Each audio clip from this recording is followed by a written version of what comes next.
Le Grand Dialogue.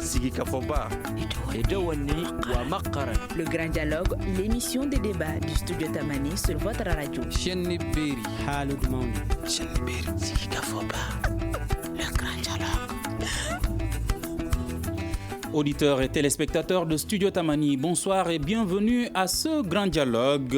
Justice, les arrestations se multiplient dans le pays et le parquet de la commune 4 du district de Bamako annonce qu'il restera en proactivité pour que nul ne surprenne la tranquillité de l'ordre public.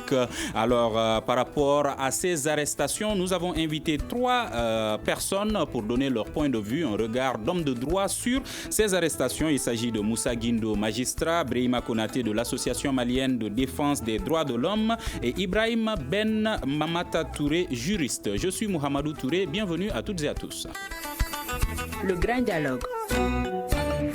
Concernant les dernières arrestations, on peut citer le cas de Moussa Diarra, Ibrahim Maïga et Adama Diko du regroupement Yerewoloton poursuivis pour incitation à la violence et menace.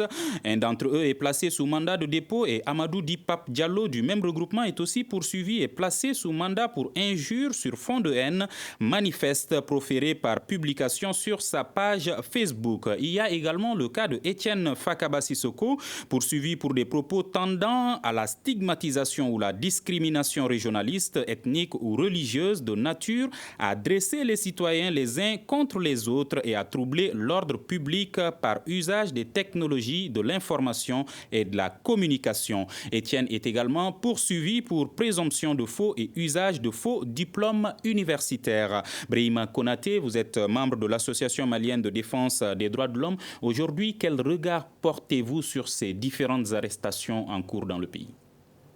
Très bien, merci beaucoup. Je remercie les téléspectateurs. Merci d'avoir posé la question. Alors, nous avons pris acte des chefs d'accusation retenus contre ces personnes-là. Et nous disons simplement que nous sommes dans un état de droit et par conséquent, nous devons laisser la justice suivre son cours pour que alors le parquet finisse sa poursuite et que le juge jugeant se prononce sur la véracité des chefs d'accusation qui sont portés sur les personnes incriminées. Voilà. Est-ce le même regard que vous avez, Moussa Guindo, en tant que magistrat? Merci, je salue nos téléspectateurs, ceux qui nous écoutent. Monsieur Touré, vous avez touché la plaie. Nous sommes en démocratie. Quand on parle de démocratie, il y a le droit de l'homme. Quand je suis à côté de M. Konaté, il m'a mis à l'aise. Ils disent qu'ils vont laisser la justice faire son travail. Le regard est très clair. Tant que nous sommes dans cet état, il faut mettre de l'ordre. Parce que vous venez de citer des infractions aujourd'hui, ça équivaut au trouble de l'ordre public. Personne n'est au-dessus de la loi. Bien vrai que les gens pensent que c'est de la fiction, mais c'est une réalité. Et la justice est là pour régulariser. Je pense que tout ce que vous venez de citer, ça fait froid au dos. Je me demande si demain, comment on va éduquer nos enfants. Parce qu'avec les réseaux aujourd'hui, chacun se lève un beau matin, dire ce qu'il pense, et la justice est là pour régulariser. Voilà. Et je précise que ces accusations que je viens de citer sont du parquet de la commune 4 du district de Bamako. Mais est-ce que vous pensez que la justice malienne elle est indépendante pour faire ce travail-là? Bon, l'indépendance, c'est l'aspiration de tout le monde. Moi, en tant que magistrat, je pense que l'indépendance, c'est au niveau de l'esprit.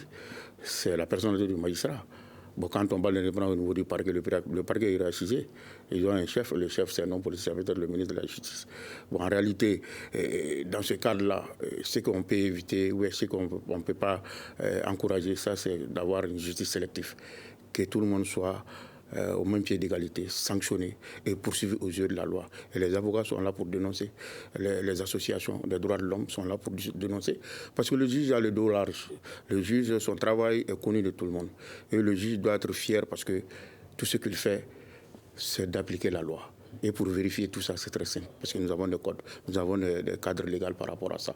Et aujourd'hui, le vent qui souffle, c'est le vent de contestation. Nous sommes dans une situation très difficile. Il faut que la justice joue son rôle. Et je l'ai dit souvent dans mes débats, les institutions sont à genoux. Mais la seule institution aujourd'hui, c'est la justice. Et voilà, aujourd'hui, il y a tellement de publicité autour de la justice. À chaque fois, quand on touche à un individu, les gens pensent que c'est trop. Mais la réalité, c'est de condamner, comme mon voisin l'a dit, il faut poursuivre, il faut juger, il faut condamner. Et je pense qu'au bout du rouleau, nous allons se rendre. Mais ce qui est sûr, aujourd'hui au Mali, nous avons une justice à respecter. Une justice à respecter, une justice qui doit faire son travail. Parce que demain, l'histoire va nous interpeller. Nous sommes sous serment. Notre travail est lié uniquement dans un cadre social et dans le cadre légal. Et nous allons y revenir. Vous avez parlé de justice sélective parce que certains hommes de droit pensent que c'est le cas en ce moment. Mais nous allons écouter d'abord le point de vue de Ibrahim Ben Mamata Touré sur ces différentes arrestations qui ont eu lieu dans le pays. Merci d'abord. Je suis vraiment heureux d'être avec des aînés. C'est une belle opportunité pour moi. Je suis le même ordre d'idées. Nous sommes en démocratie. En démocratie, il y a des libertés et la liberté aussi a des limites. Donc le parquet a le droit de poursuivre. Maintenant, à l'issue du procès, si c'est fondé ou pas, on le saura. Donc en démocratie, on espère que le droit sera dit en fonction des textes, comme le dit mon aîné. Donc voilà. Il faut aussi tirer la sonnette d'alarme en se focalisant sur l'aspect qui fait qu'il y a autant d'arrestations. C'est les réseaux sociaux. L'utilisation de ces réseaux sociaux, nous ne cesserons de le dire, il faut mettre la limite. Il faut connaître la limite entre ce qui est à publier et ce qui n'est pas à publier. Et beaucoup tombent à ce niveau-là, ce qui amène qu'il y a une croissance par rapport aux poursuites, aux arrestations. Donc, il faut mettre aussi un peu de pédagogie. Je pense que l'aîné le fait très bien. Chaque fois, elle est sur les plateaux. Donc, je pense que nous sommes en démocratie. On espère que la justice fera son travail. Est-ce que cela veut dire que par rapport aux opinions à exprimer sur les réseaux sociaux, les gens doivent faire attention à ce qu'ils disent, même quand il s'agit de leurs propres opinions? Extrêmement attention, parce que la liberté d'expression est là, mais elle est encadrée. Il ne faut pas sortir de la limite prévue par la loi. C'est ce qui amène le problème. On ne peut pas dire tout ce qui nous plaît.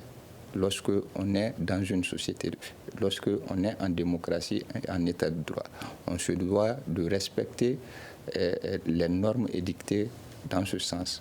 Donc beaucoup ne connaissent pas, malheureusement, les limites.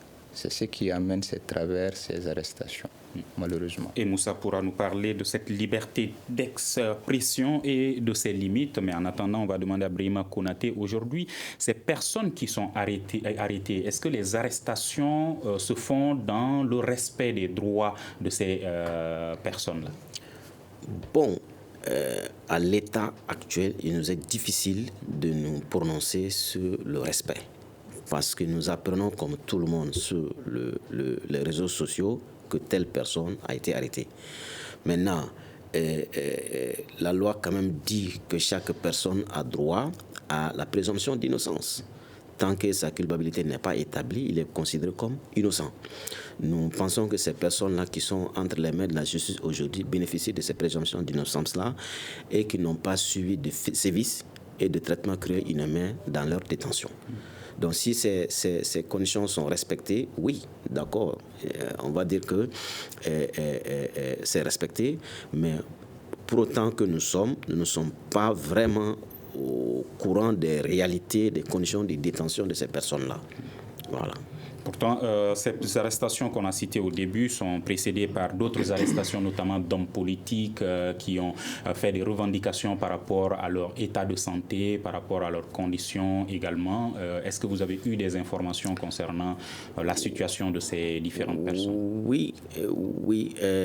Particulièrement concernant l'homme politique nommé Premier ministre Soumaïla Boubèye Maïga, nous avons été saisis par ses parents concernant sa situation de santé et les besoins d'être soumis à un traitement adéquat. Et nous disons que le droit à la santé est égal pour tout le monde. Quel que soit le statut qu'on peut avoir, une fois que la santé est mise à mal, alors la personne a droit de se faire soigner par le médecin qu'il souhaite. Maintenant, là également, nous savons que les mesures en la matière sont très encadrées et nous demandons de voir ce qui est possible pour que cette personne-là puisse bénéficier des soins adéquats. Voilà. Alors, Moussa Guindo, aujourd'hui, quand on constate la multiplication de ces arrestations, qu'est-ce qui a changé au fait entre les précédentes années et aujourd'hui? Est-ce que c'est parce que ce n'est pas le même régime? Est-ce que ce sont les hommes de droit qui ont changé? Qu'est-ce qui pousse à ce changement, à ces arrestations qu'on remarque de plus en plus aujourd'hui? Je trouve l'un est là. L'un est là. Le droit évolue, l'homme évolue. Dans les années, il n'y avait pas Internet. Il n'y avait pas de réseaux sociaux. Les gens se limitaient. Même dans les temps, il n'y avait même pas de journaux. Voilà, ça a évolué avec le temps. Mais il y a 5 ans, il y avait toujours Internet. Effectivement. Toujours les réseaux sociaux. Effectivement. On cherchait des alibis pour arrêter tout ce qui violait la loi en ce temps. Mais aujourd'hui, en ce moment, il n'y avait pas de loi. Et il y a une loi qui a été créée, la loi cybercriminalité. Ça, c'est récent, il y a quelques 2 ans. Et c'est cette loi qui est en application selon l'évolution de la situation. Et les réseaux aussi, il faut contrôler. Parce que c'est comme on appelle un feu de brousse. Si ça s'allume, ça prend tout le monde. Bon, c'est là que nous avons pris la décision. Si je dis nous, je parle des hommes en robe noire qui sont des magistrats. Et à travers ça, nous avons organisé des formations. Formé 50 magistrats à 2 reprises, 100 magistrats au niveau de Bamako, et ça continue dans les régions. Et à travers ça, ce qui a donné l'engouement à ces arrestations, que les gens se rendent compte, parce que l'information aujourd'hui est partagée. Chacun dans son petit téléphone a des informations à la minute. Et au niveau de cette loi, il y a l'article 2 qui donne l'opportunité à tout procureur, que ce soit à Kidal, que ce soit à Bayangara, ou bien au niveau de Caille, de poursuivre n'importe qui ose violer. Donc il n'y a pas une question de juridiction, de compétences. Toute personne qui est à la commune 4 peut être interpellée par le parquet de la commune 6, et je profite pour saluer le courage du procureur de la commune 4. Tous les procureurs du Mali peuvent agir comme ça, parce que la loi les donne déjà. Et en plus de ça, il y a la dénonciation.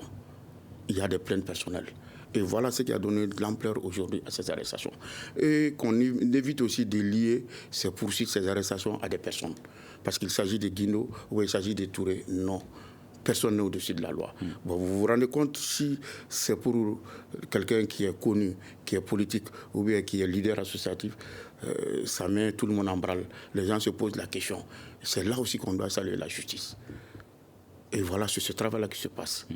Mais la réalité aussi, il faut que les Maliens se rendent compte que ce pouvoir de la justice doit être respecté. Bon, aujourd'hui, les gens puissent penser que nous avons des mandats faciles. Nous avons la légèreté au niveau de nos enquêtes. C'est pas tout est dû à la situation. Mais ce qui est sûr, je donne la garantie. Est-ce le cas? Avez-vous des mandats faciles? Non, ce n'est pas le cas, parce que les gens trouvent, parce que c'est votre question. Vous pensez que c'est aujourd'hui... Je ne pense pas, je posais une question par rapport aux interrogations. Non, le mandat est un mandat. Le mandat doit être donné quand il doit être donné. Et c'est quoi un mandat? C'est de donner l'ordre à tous ceux qui détiennent un pouvoir de garder quelqu'un qui a violé la loi. Et cela est très clair. Même s'il y a la présomption d'innocence et qu'on ne sait pas... La présomption d'innocence, je veux dire quoi, M. Touré? Tous ceux qui sont arrêtés jusqu'à la condamnation. Il faut faire extrêmement attention. Et ça doit être respecté. Oui, mais ça, quand c'est vous le dites droit. qui donne le droit de garder quelqu'un qui a violé la loi, ça veut dire que c'est sûr déjà que la personne... C'est par rapport aux enquêtes. Parce que pourquoi on prend quelqu'un et on le met en prison? C'est par rapport aux enquêtes et aux indices. Parce qu'aujourd'hui, sa liberté peut mettre en branle la procédure, peut compliquer la procédure. C'est ça. Et les droits de l'homme sont là, les avocats sont là. Parce que c'est leur droit. Mais voilà, aujourd'hui, même à la télé, le fait de montrer les prisonniers, les voleurs à la télé, sans les masquer, c'est de violer cette loi. Et le procureur a dénoncé à son temps, au niveau de la cour d'appel, le procureur général. C'est ça le Mali. Et s'il y a une loi, il faut l'appliquer. Mais sans... Parce que la loi n'est pas... ça ne vise pas une personnalité. C'est tout le monde. Mais ce travail aujourd'hui de la justice, je pense qu'on doit être fier. Mais que la justice aussi se rende compte que... Elle a un rôle à jouer. Et ce rôle, c'est quoi? C'est la quiétude. Mais la réalité, aujourd'hui, on doit sensibiliser. On doit faire comprendre aux gens des dangers qui courent. Justement, on reviendra à cette sensibilisation, voilà. notamment concernant la loi, concernant la cybercriminalité. Par rapport à la liberté. C'est une question liberté de limite. d'expression, on expliquera ça tout à l'heure. Mais déjà, merci. Ibrahim, est-ce que vous pensez qu'aujourd'hui, la justice a le mandat facile, comme le soulignait tout de suite Moussa? Bon, la loi donne la latitude au procureur de délivrer des mandats. Mais eu égard au contexte malien, moi, je je suis un peu d'avis que le mandat est un peu facile, parce que lorsqu'on voit les chiffres annoncés par rapport à l'abondance des prisonniers dans nos prisons, qui sont vraiment trop, et quand on augmente ces mandats délivrés comme ça, moi je me dis qu'il faut trouver une autre formule pour atténuer cela, afin qu'il y ait un équilibre, afin que les prisons soient encore plus désengorgées. Donc au Mali, le principe, dans la pensée collective, lorsqu'il y a une affaire judiciaire, tout ce qui peut faire l'effet, ou bien tout ce qui peut faire craquer l'autre, c'est de l'amener en prison. Or, au pénal, le principe, c'est la liberté. Pour que quelqu'un puisse aller en prison, ce n'est pas sur la base d'indices. Les indices, c'est trop léger pour aller en prison. Donc le mandat, moi, aujourd'hui, c'est quelque chose que j'ai dénoncé. J'ai dit il y a une certaine facilité de délivrance des mandats eu égard à un certain contexte. Il faut essayer de trouver un juste milieu pour trouver d'autres astuces sans que tout le monde se retrouve en mandat de dépôt. Et souvent, les mandats, c'est vrai que la loi n'encadre pas à un certain niveau la durée. Pour des délits mineurs, entre guillemets, mettre un mandat de 3 mois. Moi, je me dis que le ministère, pas que les magistrats, mais cette fois que le ministère de la Justice opte pour des comparutions directes sur certaines affaires, les délits mineurs et autres qu'on peut vite évacuer. Mais cela aussi ne relève pas de la compétence proprement dite des magistrats, mais du ministère qui instruit cela. Donc, je suis un peu dans cet ordre d'idée qu'il faut revoir la délivrance des mandats en République du Mali en 7 ans. Quand vous parlez de désengorger les prisons, est-ce qu'aujourd'hui on peut parler de violation des droits des prisonniers du moment où il y en aurait trop dans les différentes prisons? Oui, parce que le frère est là, lui, il peut en dire plus que moi. Donc, le prisonnier aussi a ses droits. Entasser des gens dans des conditions de vie, entre guillemets, quasi inhumaines, ça aussi, ça relève de quelque chose. Et l'État, le ministère de la Justice est interpellé à ce niveau. Bon, on espère que la nouvelle prison, beaucoup de personnes seront transférées là-bas pour désengorger la MCA d'ici et d'autres prisons. Donc, c'est un travail colossal. Des efforts sont en cours et on se doit de les encourager. Donc, voilà. Est-ce que vous pensez aussi, Brahima Konaté, que les mandats sont faciles aujourd'hui? Merci beaucoup, Touré. Mon frère va souffrir que je lui dise qu'effectivement, nous constatons que les magistrats ont un peu la main légère sur les mandats. Et automatiquement, aujourd'hui, les magistrats dessinent les mandats contre des personnes sur des affaires qu'on aurait pu traiter autrement. Et c'est regrettable parce que, comme il a dit, la détention, c'est vraiment l'exception.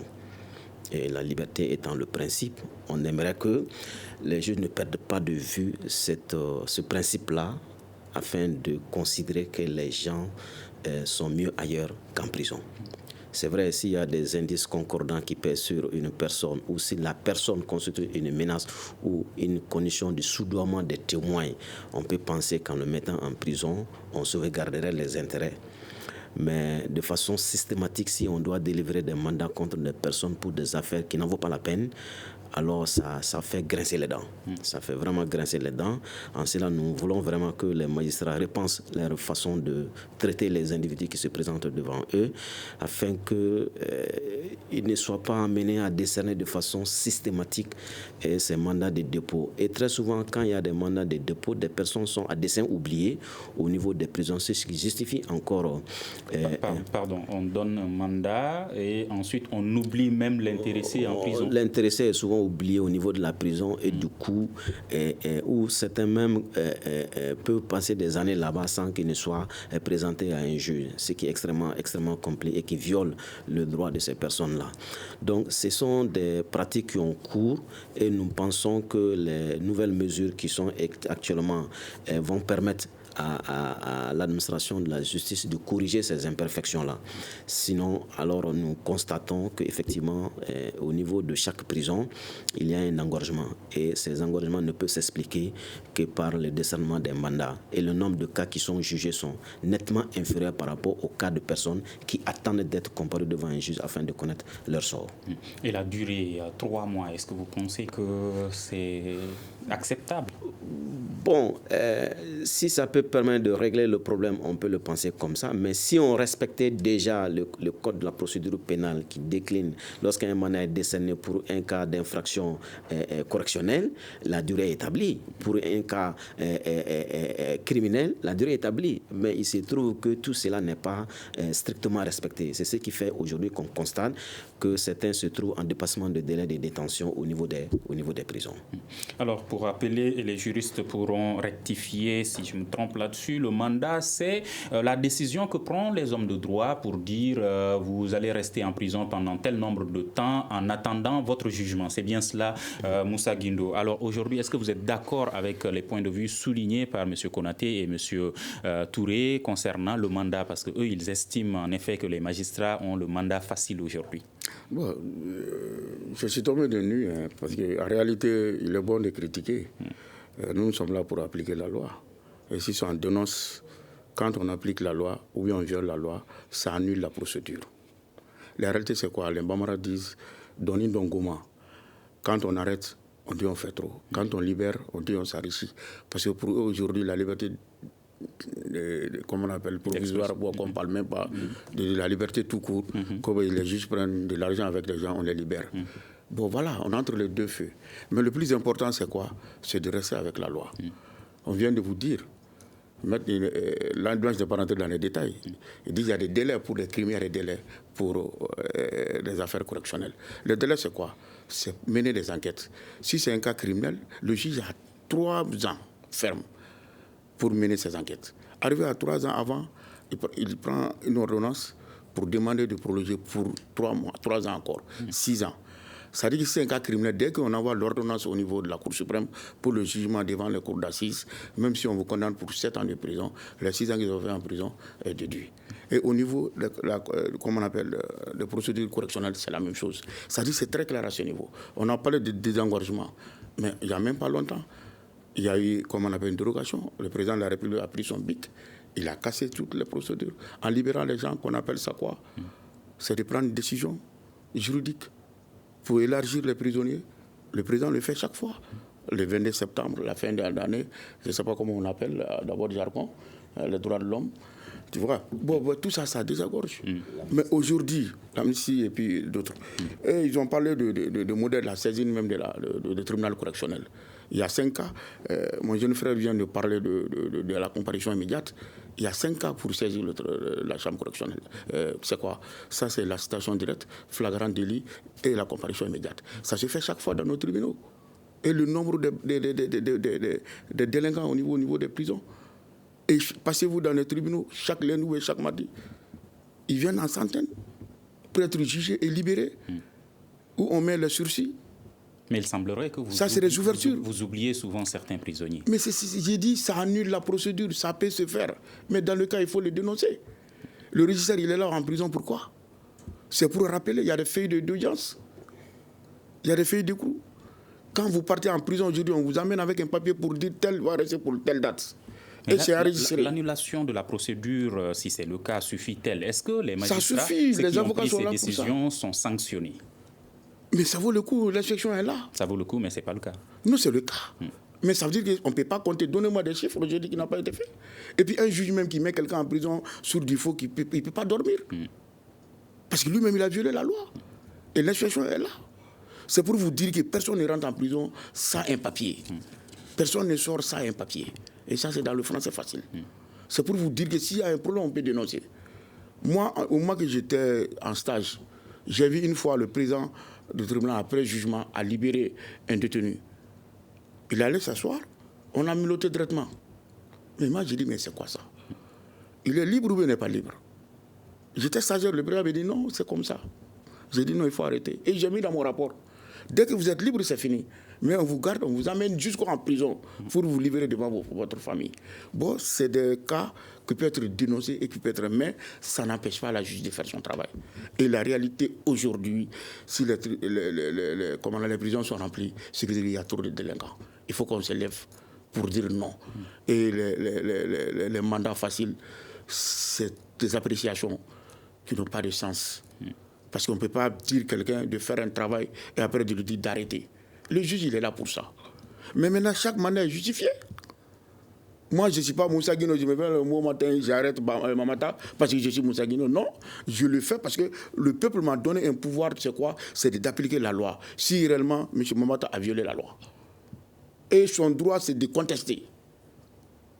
Mais de dire d'aller en prison, ce n'est pas de violer les indices. Et effectivement, c'est pour le faire dans les cas criminels. C'est très difficile.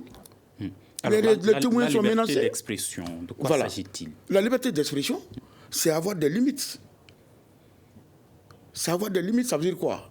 Vous êtes journaliste, vous utilisez tout pour dire tout, mais vous restez dans le cadre de la loi. C'est pourquoi, quand vous disiez à quelqu'un, vous l'insultez, en tant que journaliste, ce n'est plus la liberté d'expression. Quand vous incitez les gens à aller vers la violence, ou bien de faire du racisme, l'apologie des crimes, ou bien empêcher les gens d'appliquer leur religion, vous quittez la liberté d'expression. C'est très clair. Quand vous glissez, vous violez la loi. Quand vous restez dans le cadre de l'expression, pas de diffamation, il n'y a pas de problème.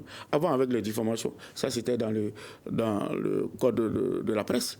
Mais aujourd'hui, avec la loi sur la cybercriminalité, quand vous montez sur les réseaux, vous insultez quelqu'un, le juge est capable de vous arrêter. Et c'est ça qui se passe aujourd'hui. Et c'est un grand marché, c'est une grande zone de criminalité, il faut arrêter. Et cette liberté d'expression, M. Touré, est-ce que vous pensez qu'aujourd'hui, elle est suffisamment comprise par les Maliens? Pas du tout. C'est ce qui justifie même le nombre d'arrestations, d'interpellations. Il faut encore de la sensibilisation, il faut de la retenue, il faut que les citoyens comprennent que l'espace réseaux sociaux n'est pas fait pour dire certaines choses. C'est important. C'est primordial même du moment où nous sommes dans une société, comme j'ai eu à le dire, on a le droit de faire. Ce droit aussi a des limites. Il faut toujours mettre en tête qu'en disant d'autres choses, on peut glisser dans la violation. Donc, il faut, comme la loi est venue il y a 2 ans environ, il faut beaucoup de sensibilisation. Justement, donc c'est de dire qu'il y a 2 ans, les gens pouvaient dire des choses sur les réseaux sociaux et même insulter sans s'inquiéter, mais depuis 2 ans, cela n'est plus possible parce qu'il y a cette loi qui existe. Exactement. Est-ce que vous pensez que les autorités ont sensibilisé, expliqué à la population que désormais, attention, il y a des mesures qui sont prises, notamment cette loi, pour qu'il n'y ait plus ces comportements-là constatés sur les réseaux sociaux? Les autorités judiciaires, oui, à travers le frère, à travers les 2 syndicats de la magistrature l'ont fait. Maintenant, à un autre niveau, ministère de la Communication ou de la Justice, ça c'est un peu timide. Donc il faut qu'eux aussi ils s'impliquent, il faut que d'autres acteurs s'impliquent, parce que quand on voit la population majoritairement analphabète, nos textes, tout est reproduit en français, c'est difficile. Donc il faut essayer de tenir cette campagne-là, s'il le faut, dans nos langues, avec des sketchs, un peu en diversifiant, c'est-à-dire les canons, les méthodes de communication, pour que vraiment les gens comprennent de quoi il s'agit. Donc, l'administration judiciaire, elle fait de son mieux dans ce sens, et même certains procureurs n'hésitent pas à sortir, après avoir rendu des décisions, de mettre cette pédagogie d'explication pour que les gens comprennent, pour que les gens ne tombent pas dans ces travers-là. Alors, M.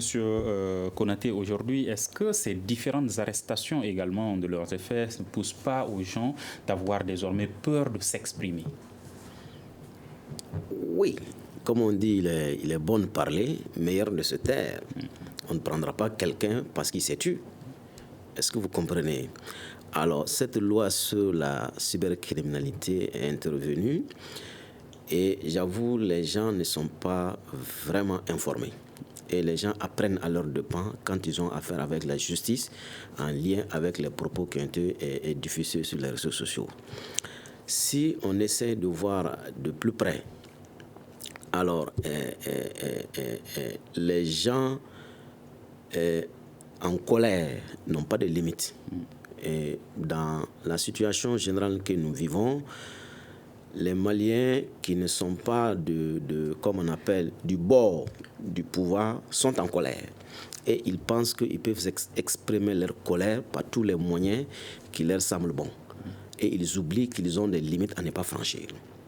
Alors, s'ils se laissent aller, guidés par l'instinct animal, entre guillemets, et forcément, il y a des déboires. Et c'est ce à quoi nous assistons à travers ces arrestations. Il y a une expression que mon frère a utilisée qui me paraît fondamentalement importante. Il faut vraiment de la pédagogie. Le tout emprisonnement n'est pas bon. Le tout emprisonnement n'est pas bon. Il faut faire en sorte que les gens qui comparaissent comprennent désormais que tout ne leur est pas permis et qu'ils doivent servir de leçons pour les autres. Mais ce travail de pédagogie, d'explication, de sensibilisation, j'avoue, fait défaut. En la matière, quelle est la règle? Est-ce les autorités, les hommes de droit qui doivent expliquer cela aux populations ou est-ce que ce sont les citoyens qui doivent se lever, chercher à savoir? Vous êtes d'accord avec moi que la loi sur la cybercriminalité est une nouvelle loi, une innovation que nous ne connaissions pas. Si une telle loi doit intervenir, il y a un travail en amont que les pouvoirs publics doivent faire. Et si la loi intervient, il y a un travail également que les pouvoirs publics doivent faire. Mais c'est dans l'affaire de l'autre là, comme on appelle Baba Sora, je ne sais pas qui encore. Diaba Sora, qui a permis aux Maliens de comprendre que il y a une telle loi qui incrimine désormais des comportements sur les réseaux sociaux. Donc après cet acte-là, les gens ont manifesté leur indignation. L'État devait saisir de cette opportunité pour expliquer davantage aux gens ce que c'est que la loi sur la cybercriminalité et quelles sont ses implications et comment on peut se faire prendre ou comment on peut ne pas se faire prendre. Ce travail n'a pas été fait. Et c'est ce qui est regrettable. Aujourd'hui, les gens sont interpellés, les gens pensent qu'ils sont dans leur salon, ils peuvent donner libre cours à leur liberté, dire tout ce qu'ils pensent. Mais ce qu'ils oublient, c'est que ce qu'ils disent dans leur chambre, c'est porté dehors, soit par leur volonté ou par la volonté d'autres personnes. Donc c'est ce qui fait aujourd'hui qu'il faut vraiment sensibiliser les gens pour que des limites qui sont établies ne soient pas franchies. Si on est dans une situation, si on doit continuer à arrêter, finalement, on n'aura pas de place pour les gens à la prison. Regrettez-vous aussi, Moussa Guindo, cette explication de la loi qui n'a pas été suffisamment faite selon M. Konaté? Effectivement, le mot-clé, c'est la pédagogie. Je suis d'accord avec les deux co-débatteurs. C'est une réalité. C'est comme toutes les lois. C'est dans tous les pays. Quand il y a une nouvelle loi, il faut sensibiliser, il faut informer. Voilà pourquoi on demande à nos députés élus, après la prise d'une loi au niveau de l'Assemblée, de faire la restitution. Et maintenant, techniquement, c'est professionnel aussi d'aller vers ça. Et je l'ai dit, le SAM et le CILEMA ont organisé des ateliers pour informer même les magistrats d'abord sur cette loi. Et je pense que ça fait défaut. On doit continuer la sensibilisation. Et aujourd'hui, même on est en train de débattre aujourd'hui, c'est comme la sensibilisation. Après 2 ans, il faut que les gens se rendent compte qu'ils couraient un grand danger. Avec cette loi, ça va limiter. Et quand je prends un exemple, quelqu'un qui prend son petit téléphone, parce que le téléphone peut servir à tout. L'Internet peut servir à tout.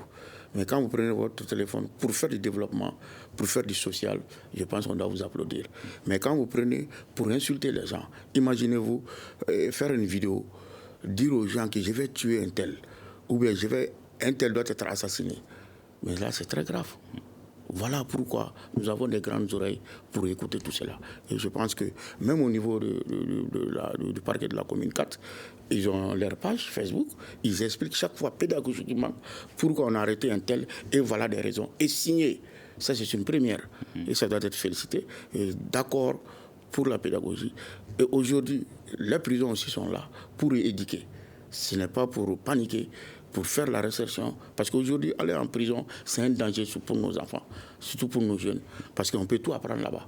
Et ce n'est pas du gaieté de cœur qu'on envoie des gens en prison. Dans cette loi, est-ce qu'elle prend seulement en compte les publications faites par les intéressés eux-mêmes sur les réseaux sociaux? Ou même, par exemple, si vous dites quelque chose dans votre salon et qu'il y a quelqu'un qui a enregistré le son et publié sur les réseaux sociaux, ça également, ça peut être une raison d'arrestation. C'est une infraction. De piéger quelqu'un, c'est une infraction. Et en plus de ça, si vous vous amusez à faire sortir des propos sur la place publique, vous porterez l'ordre public. Et le juge doit vous poursuivre. Et c'est dans ce cadre-là. C'est comme un couteau à double tranchant. Il faut faire extrêmement attention. Même de voir Touré, vous allez publier une photo, moi je capte la photo et je publie, je suis un complice. Le droit d'image. Voilà, droit d'image. Voilà, c'est tellement colossal. Je suis d'accord qu'on informe, qu'on explique. Et tous ceux qui vont en prison, tous ceux qui sont poursuivis, pas, même si on les condamne, c'est des sursis. On fait de la pédagogie. Et la chanteuse, comment on appelle, la petite là qui a été arrêtée, Faiza, n'a jamais été en prison. Mais on a fait de la pédagogie. On l'a fait asseoir pour dire c'est pas bon. Il y a d'autres dates que je vais taire le nom, que je les ai soutenus. Mais ils ont été, comment on appelle, bien modélés pour dire arrêtez.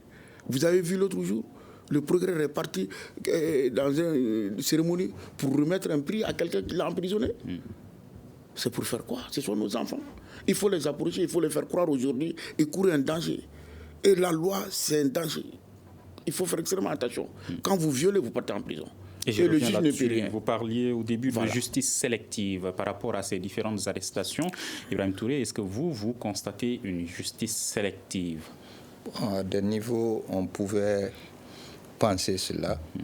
Vu le contexte actuel, eu égard au changement de régime, le pays étant ce qu'il est, divisé par la pensée collective de pro ou d'anti, de soutien ou d'anti-régime. Donc à un moment, on a vu des voix discordantes se faire arrêter. Et certains soutiens du régime étaient laissés, ils disaient tout. Mais dernièrement, on a vu qu'il y a une rectification. Donc à ce niveau, l'opinion était divisée sur la question et on est tombé dans la pensée de croire à une certaine sélectivité de la justice, quand bien même qu'il est établi que la justice est indépendante. Donc, c'est difficile de parler de sélectivité pendant que la justice, en principe, est indépendante. En principe, en ce moment. En principe, parce que jusque-là, voilà, le flou est là. Sauf si le frère nous éclaire davantage sur la question. Parce qu'on ne peut que penser, mais on n'a pas de preuves. On n'a pas de preuves. Et en Afrique, pas qu'au Mali, en Afrique, on sait comment les pouvoirs publics influent sur la machine judiciaire. Donc ça, le frère va nous éclairer par rapport à ça.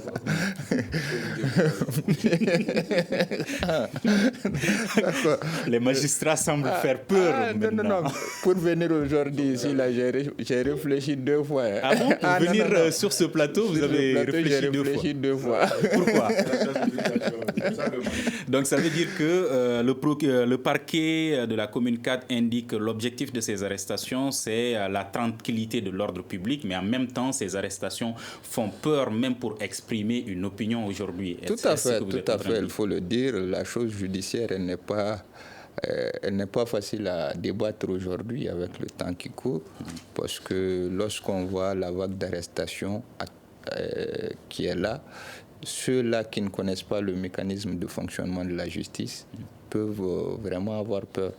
Voilà. Et même les plus avertis que nous sommes nous-mêmes, souvent, voilà, il y a des cas où ça suscite des débats où on n'est pas trop d'accord avec certaines procédures, mais le juge étant aussi un être humain, donc il peut se tromper.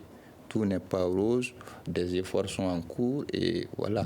Et opiner sur les questions aussi, ça peut aider à corriger les insuffisances. Donc je pense qu'au moins, nous aussi, on contribue d'une façon ou d'une autre à ce que la justice soit vraiment ce que nous voulons.